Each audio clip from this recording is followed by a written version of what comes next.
아멘. 이제 오늘부터 말씀 PT가 이제 시작됩니다. 어제 말씀 PT 사역을 담당하시는 목사님께 몇 명 정도 신청했습니까? 여쭤보니까 약 1200명 정도가 이 사역에 동참했다는 소식을 듣고 참으로 하나님께 감사했습니다.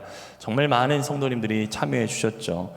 우리가 아는 속담처럼 시작이 반이다 라는 속담처럼 시작한 것이 가장 큰 의미가 있는 것을 기억하고, 또 여러분이 마칠 때에 다들 손에, 양손에 하나님께서 주신 축복을 간증하는 이야기 보따리들로 가득 차시기를 축복합니다. 시작을 안 하신 분들에게 지금까지 권면하기 위해서 시작이 반이다 라는 말을 하면서 도전할 수 있었겠지만, 이제 대부분의 성도님들이 신청을 했기 때문에 저는 또 다른 도전과 권면이 필요하지 않을까라는 생각에 하게 됩니다. 지금 우리는 다 출발선에 서 있죠. 그 출발선은 곧 종료 지점까지 달려가야 할 그 달려감의 달리기의 시작점이 된다는 것입니다. 그때마다 저는 생각하는 말씀이 있습니다. 고린도전서 9장 24절 말씀에 보니까 이렇게 말씀하십니다. 같이 읽겠습니다. 시작. 운동장에서 다름질하는 자들이 다 달릴지라도 오직 상을 받는 사람은 한 사람인 줄을 너희가 알지 못하느냐. 너희도 상을 받도록 이와 같이 다름질하라. 여러분, 어떤 사역을 작정하고 계획할 때 이 말씀을 한번 떠올려 보시길 바랍니다. 우리가 다 시작하는 것에 큰 의미를 둘 수 있습니다. 그러나 끝날 때엔 우리가 생각하거나 또 받기를 원했던 그 은혜보다 훨씬 더 큰 은혜를 받기 위해서는 끝까지 완주하는 은혜가 있기를 또한 축복합니다. 여러분, 이 기간 동안 딱 마쳤을 때 스스로에게도 나 참 잘했다, 참 잘 견뎠다 라고 하는 칭찬을 여러분 스스로에게도 그렇게 할 수 있기를 축복합니다. 이를 위해서 우리가 해야 할 것이 무엇일까요? 우리의 삶을 정돈하는 일이 필요합니다. 아까 읽었던 고린도전서 말씀 그 이후에 나오는 말씀에 보니까 25절 말씀 이렇게 말씀합니다. 이기기를 다투는 자마다 모든 일에 절제하나니 그들은 썩을 승리자의 관을 얻고자 하되 우리는 썩지 아니할 것을 얻고자 하노라. 여러분, 이 말씀 PT 사역을 통해서 여러분 승리자의 노래를 부르시길 원하십니까? 그렇다면 여러분 절제해야 한다는 것을 꼭 기억하시기 바랍니다. 3분이라는 시간, 10분이라는 시간이 매일 반복되기 위해서는요, 시간을 반드시 구별해야 합니다. 내가 하루 중에 많은 시간을 다 쓰고 그 다음에 남은 시간에 한 3분 정도를 내가 투자할 수 있지라고 생각하신다면 얼마 못 가지 않아서 실패하실 확률이 높습니다. 왜냐하면 말씀을 읽으면서도 큰 의미를 발견하지 못하실 것이기 때문입니다. 이번 말씀 PT에 임하시기 위해서는 반드시 필요한 것이 절제인데, 그 절제는 시간과 장소의 구별함이 필요하다는 것을 꼭 기억하시길 바랍니다. 단 3분이라도 작정된 시간에 항상 똑같이 동일하게 말씀을 읽어나갈 때에 우리의 삶은 질서와 균형과 체계를 갖게 될 것임을 꼭 기억하시고, 짧은 시간을 하더라도 오늘 이 말씀을 기억하면서 이기를 다투는 자마다 모든 일에 절제하는 삶의 계획표가 여러분 가운데 나오시기를 축복합니다. 어제 이제 김성진 목사님께서 시편 19편의 10절까지를 본문으로 말씀을 전해주셨는데요, 저는 11절부터 14절까지의 말씀으로 여러분과 함께 은혜를 나누기를 원합니다. 시편 19편은요 말씀하시는 하나님이라는 주제를 가지고 있습니다. 그 하나님, 말씀하시는 하나님을 노래하는 것이죠. 다른 말로 계시하시는 하나님이라는 의미입니다. 계시라는 것은 한자어인데 열어서 보여준다라는 의미를 갖고 있습니다. 우리가 영원하신 하나님, 영이신 하나님을 어떻게 알 수 있을까요?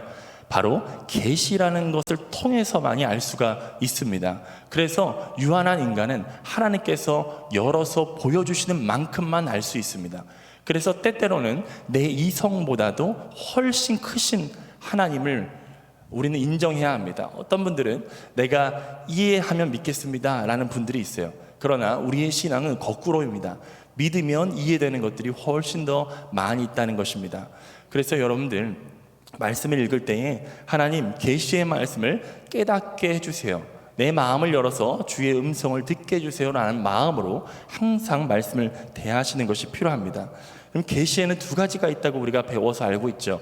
일반 계시와 특별 계시가 있다는 것을 알 수 있습니다.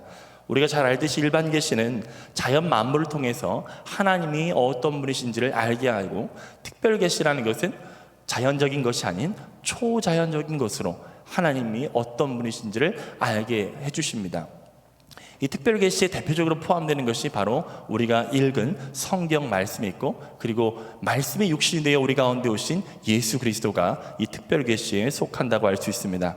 시편 19편을 쭉 읽어가다 보면 1절부터 6절까지는 이 일반 계시에 대해서 계시하시는 하나님을 노래하고 있고, 7절부터 끝절까지를 읽어보면 그 말씀이신 하나님, 말씀으로 계시하시는 하나님에 대해서 노래하고 있는 것을 볼 수가 있습니다. 여러분, 일반 계시와 특별 계시라는 두 가지 방편으로 하나님께서 우리에게 말씀하시는 이유가 무엇일까요? 왜 일반 계시가 아닌 특별 계시가 왜 우리에게 꼭 필요한 것일까요? 저는 이제 신앙생활을 하다가 예전에 들었던 말씀이 이야기가 한번 생각난 적이 있습니다. 말씀을 가까이 하지 않고 들은 지식은 많았던 어떤 한 성도님이 이러한 이야기를 한 것을 전에 들어서 알고 있었습니다. 어떤 분이 그렇게 얘기하시는 거예요. 자연 만물도 하나님께서 만드신 것이니 이번 주일 예배는 빠지지만 자연을 보며 하나님을 예배하는 여행을 떠나겠습니다. 이렇게 얘기를 하시는 거예요. 여러분, 이분은 분명히 자연 만물을 통해서 말씀하시는 일반 계시에 대한 지식을 갖췄던 성도님일 것이라고 생각합니다. 그러나 이 말이 우리에게 조금은 불안하게 들리는 이유가 무엇일까요? 일반 계시만으로 우리가 하나님을 다 알 수가 없기 때문입니다. 하나님을 알아감에 있어서 일반 계시로만 가능했다면 특별 계시를 우리에게 주실 이유가 없었겠죠. 오늘 우리에게 특별 계시가 필요한 결정적인 이유, 그리고 우리가 말씀 PT를 통해서 지향해야 할 방향이 무엇인지를 오늘 말씀을 통해서 한번 살펴보기를 원합니다. 오늘 두 가지를 살펴볼 것인데요. 첫째는 말씀을 통해 죄를 깨닫고 죄에서 벗어나야 한다는 것입니다. 그리고 둘째는 말씀 묵상은 주님 앞에 연락되는 것이 목적이라는 것을 살펴보겠습니다. 첫 번째로 말씀을 통해 죄를 깨닫고 죄에서 벗어나야 된다라는 것들을 살펴보겠습니다. 일반 계시와 특별 계시에 대한 얘기를 쭉 하고 있습니다. 여러분, 결정적인 차이가 무엇일까요? 일반 계시는 없고 특별 계시는 있는, 그것만 있는 것은 무엇일까요? 바로 특별 계시. 이 특별 계시만으로만 우리가 죄인됨을 깨달을 수가 있다는 것입니다. 여러분, 과학자들이 연구를 거듭하면서 우리는 참 유한한 존재구나, 절대자가 있을 수도 있어 라고 하는 그런 의구심을 품을 수는 있지만, 그 지식이 자기 자신이 죄인이라는 지식까지는 만들지 못합니다. 일반 계시가 자신의 죄를 깨닫게 하는 능력은 없을 뿐만 아니라 또한 그 죄에서 벗어나도록 하는 능력은 더더욱 없습니다. 오늘 본문 11절에서 12절 말씀을 한번 읽어보도록 하겠습니다. 같이 읽겠습니다. 시작. 또 주의 종이 이것으로 경고를 받고 이것을 지킴으로 상이 크니이다. 자기 허물을 능히 깨달을 자가 누구리요? 나를 숨을 허문에서 벗어나게 하소서. 아멘. 또 주의 종이 이것으로, 여기서 말하는 이것은 바로 앞서 말씀하셨던 특별계시, 말씀에 대해서 얘기하고 있죠. 말씀으로 경고를 받고 말씀을 지킴으로 상이 크다라고 얘기하고 있습니다. 여러분, 경고를 받는다, 딱 떠오르는 이미지가 있으면 운전을 하다가 이제 딱지를 떼는 경우, 경고를 받는 거죠. 경고받으면서 기분 좋을 사람이 없습니다. 그런데 이러한 경고가 우리를 불편하게 하지만, 오늘 이 시편 기자가 얘기했던 것처럼 말씀으로 경고를 받고 깨달음을 받고 죄에 대한 찔림을 받는 것, 그것이 곧 뭐라고 얘기합니까? 그것이 곧 상이라고 이렇게 고백하고 있어요. 근데 여러분, 우리가 말씀을 읽다가 죄가 깨달아지는 상황들이 참 많이 있습니다. 설교를 듣다가도 내 마음에 찔림을 받는 상황들이 많이 있죠. 그런데 어떤 성도님들은 이 말씀에 찔림을 받는 것을 불편하게 생각하고 경고받는 것을 깨름직하게 생각해서 내 마음이 편하고 내 마음에 위로를 주는 말씀만 찾아서 밑줄을 긋거나 동그라미를 치는 그런 편식을 하는 사람들이 간혹가다 있는 것을 보게 됩니다. 이런 말씀의 참다운 복이 무엇일까요? 물론 하나님께서 우리에게 주시는 그 위로의 말씀을 내가 받고 마음의 평안을 얻는 것도 참으로 필요한 것이겠지만, 정말 우리에게 살이 되고 피가 되고 우리를 성숙시키고 성장시키는 그 말씀은 우리의 죄를 깨닫게 하는 말씀이라는 것을 여러분 꼭 기억하시길 바랍니다. 시편 32편 1절 말씀이 이렇게 말씀합니다. 우리 같이 읽겠습니다. 시작. 허물의 사함을 받고 자신의 죄가 가려진 자는 복이 있도다. 아멘. 여러분, 진정한 복, 진정한 상은 바로 우리의 죄가 깨달아지고 그 죄가 예수 그리스도의 보혈로 덮어지고 말씀으로 우리를 더 거룩하게 만드는 것, 그것이 우리에게 가장 큰 복이요 상이라는 것을 믿으시기 바랍니다. 때문에 말씀을 읽으면서 여러분, 하나님께 정직한 마음으로 말씀을 읽을 수 있도록 여러분 기도하시기를 바랍니다. 하나님의 말씀 앞에서까지도 자신을 포장하지 말고 진실된 마음으로 하나님 말씀이 나를 낱낱이 조명해 주시옵소서, 이런 마음으로 말씀을 읽는다면 주님께서는 여러분들의 그 소원대로 응답하실 것을 믿습니다. 그래서 말씀을 읽을 때 여러분 이렇게 기도해 보는 것은 어떠실지 제안 드려 봅니다. 한번 같이 이 기도문을 한번 읽어 보겠습니다. 시작. 하나님, 말씀을 통해 나의 죄를 드러내 주시고 회개의 은혜를 주시옵소서. 여러분, 이것이 바로 복이요 상인 것을 여러분 꼭 기억하시길 바랍니다. 오늘 말씀을 읽을 때에도 하나님 말씀을 통해서 나의 죄가 깨달아지고 하나님 회개의 영을 주사 거룩하게 우리를 빚어 주시옵소서 기도한다면, 여러분 말씀 PT가 끝날 때에는 여러분 이전과는 전혀 다른, 정말 하나님께서 칭찬하시는 주님의 종들이 되실 거라 믿습니다. 여러분, 죄라는 것은요 기본적으로 거짓의 영입니다. 거짓의 영. 타인도 속일 수 있지만 무엇보다도 자기 자신을 속이는 것이 바로 죄입니다. 그래서 본문 12절 말씀에서는 이렇게 얘기하죠. 나를 숨은 허물에서 벗어나게 하소서. 숨은 허물에서 벗어나게 하소서. 우리가 죄를 잘 발견하지 못하는 이유가 무엇일까요? 설교를 듣거나 말씀을 들어도 우리의 죄가 잘 깨달아지지 않는 이유가 무엇일까요? 그것은 바로 눈에 보이지 않는 마음에서 일어나는 일들이 바로 이 죄의 역사이기 때문입니다. 예수님도 이를 지적하셨습니다. 마태복음 15장 18절에서 20절 말씀인데요, 우리 같이 한번 읽어보겠습니다. 시작. 입에서 나오는 것들은 마음에서 나오나니 이것이야말로 사람을 더럽게 하느니라.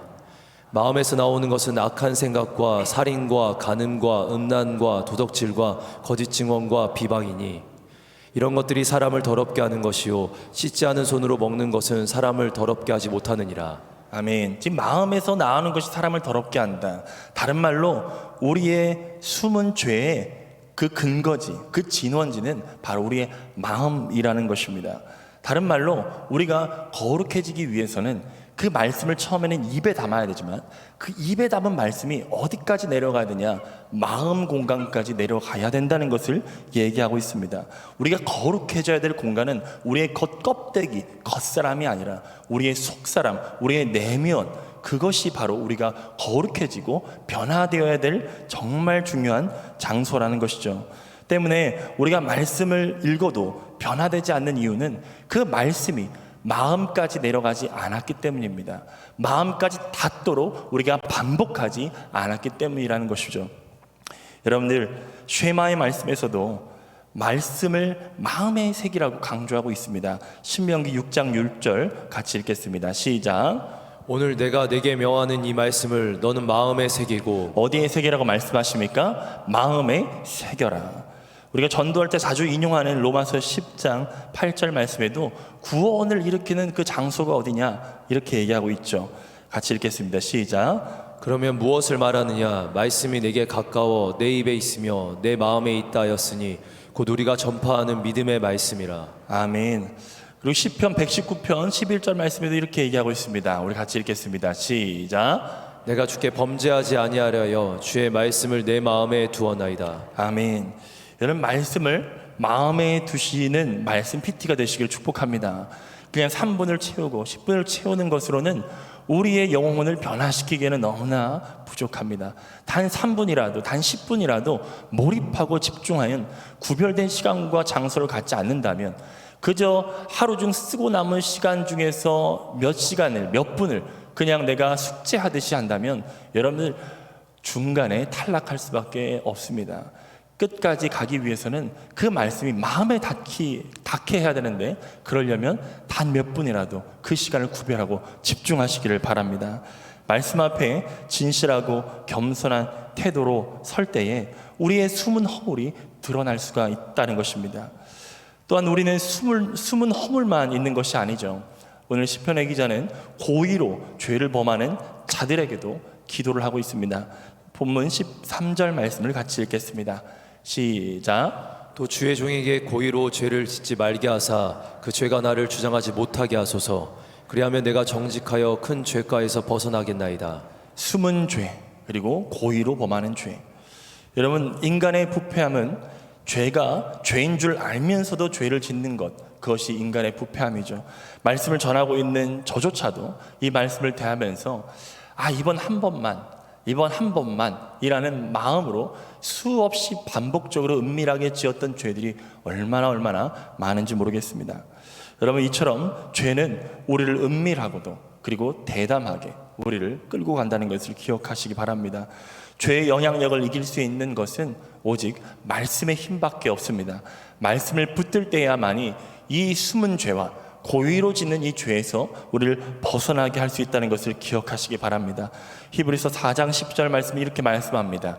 우리 같이 읽겠습니다. 시작. 하나님의 말씀은 살아있고 활력이 있어 좌우의 날선 어떤 검보다도 예리하여 혼과 영과 및 관절과 골수를 찔러 쪼개기까지 하며 또 마음의 생각과 뜻을 판단하나니. 하나님의 말씀이 살아있다는 것은 우리의 마음의 생각과 뜻을 판단하기 때문입니다. 말씀을 통해서 우리의 마음과 생각이 판단받게 될 것입니다. 이것은 하나님께 속한 것이고 이것은 하나님께 속한 것이 아니라는 판단을 받게 됩니다. 여러분, 여기서 말하는 판단이라는 그 번역된 헬라어 크리티코스는 추적하여서 판단하다, 이런 뜻을 가지고 있습니다.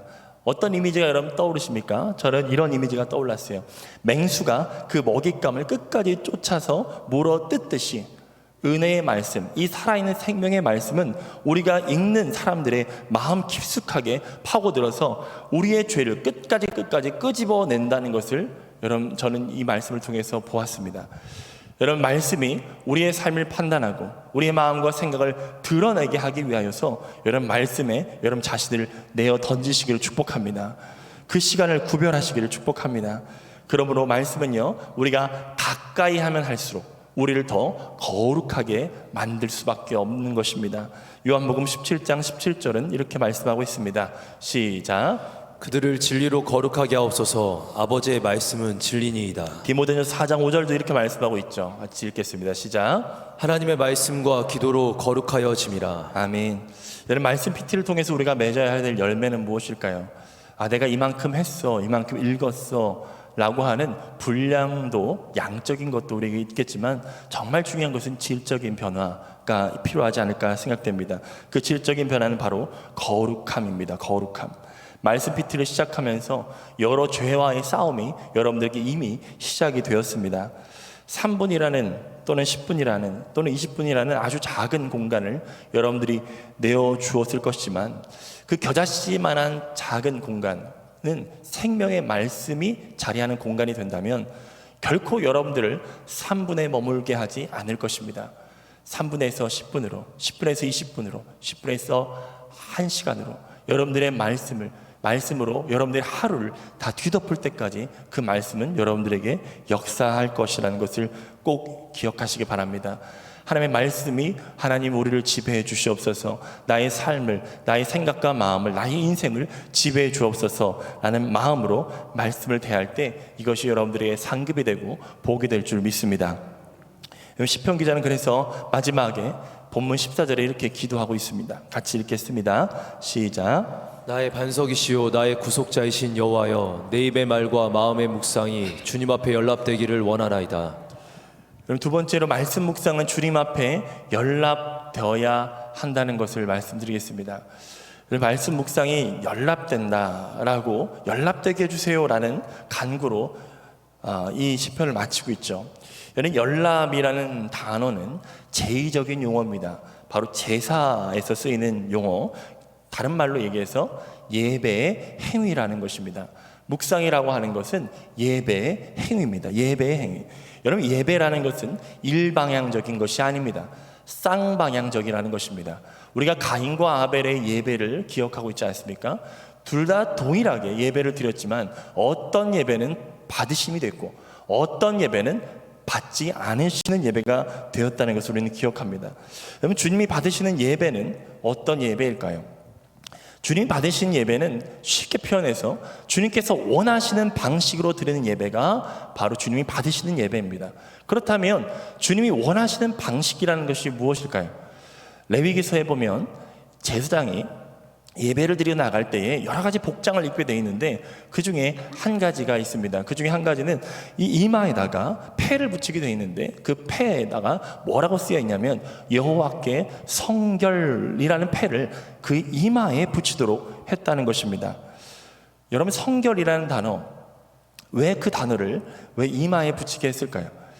그것은 여러분, 우리가 예배하기 위해서 우리의 생각 깊숙한 곳까지 하나님께 구별됨, 성결함이 있어야 된다는 것을 이야기하고 있는 것입니다. 이 성결이라는 단어를 신약 성경에서는 야고보서에서 이렇게 해석하고 있죠. 야고보서 4장 8절 말씀을 가까이 우리 함께 읽겠습니다. 시작. 하나님을 가까이 하라. 그리하면 너희를 가까이 하시리라. 죄인들아, 손을 깨끗이 하라. 두 마음을 품은 자들아, 마음을 성결하게 하라. 하나님께서 원하시는 예배, 하나님께서 원하시는 제사는 성결의 제사입니다. 그 성결은 무엇이냐? 오늘 야고보서 말씀에 보았듯이 두 마음을 품는 것이 아니라 오직 하나님을 바라보는 것, 온전하게 하나님을 바라보는 것, 전적으로 하나님을 바라보는 것이 주님께서 원하시는 예배라는 것입니다. 여러분, 이 새벽 예배 공간 가운데 왔어도 내 마음이 두 마음으로 나뉘어져서 몸은 이곳에 왔지만 정말 다른 생각과 다른 마음으로 세상적인 걱정과 염려 가운데 앉아 있으면 주님께서 그 예배를 받지 않으신다고 주님께서 말씀하고 있죠. 똑같이 여러분, 3분이라는 시간, 10분이라는 시간, 아주 작은 시간을 드릴 때에 핸드폰 만져가면서 문자 메시지 중간중간 들어오는 거 확인하면서 그렇게 말씀을 숙지하듯이 한다면 여러분, 결코 어떠한 열매도 얻으실 수가 없다는 것을 기억하시기 바랍니다. 여러분, 말씀을 읽는다면 그 시간을 집중하시고 몰입하시는 시간을 구별하시기를 축복합니다. 여러분, 매일 아침마다 성경을 읽을 시간이 되면 이제 울려오는 카톡 소리가 있을 것입니다. 6시쯤 또는 7시쯤 되면은 각자의 조장들이 이제 메시지를 탁탁탁 보내주실 거예요. 처음에는 감사하게 만나와 같이 받았지만 나중에는 쓴 나물처럼 이렇게 느껴져서 무슨 스팸 메시지가 오는 것처럼 그냥 읽고 바로 닫아버리는 그런 식의 반응이 나올 수도 있다는 것을 저는 이제 사역을 해보면서 많이 느낍니다. 그러면 결단하는 시간, 그 시간에 말씀을 마음에 두고 그 말씀이 내 마음에 닿도록 하기 위해서는 여러분, 온전한 마음을 품으시길 바랍니다. 두 마음을 품지 마시고 오직 그 말씀에 마음을 두기 위하여서 집중하시는 여러분 되시길 축복드립니다.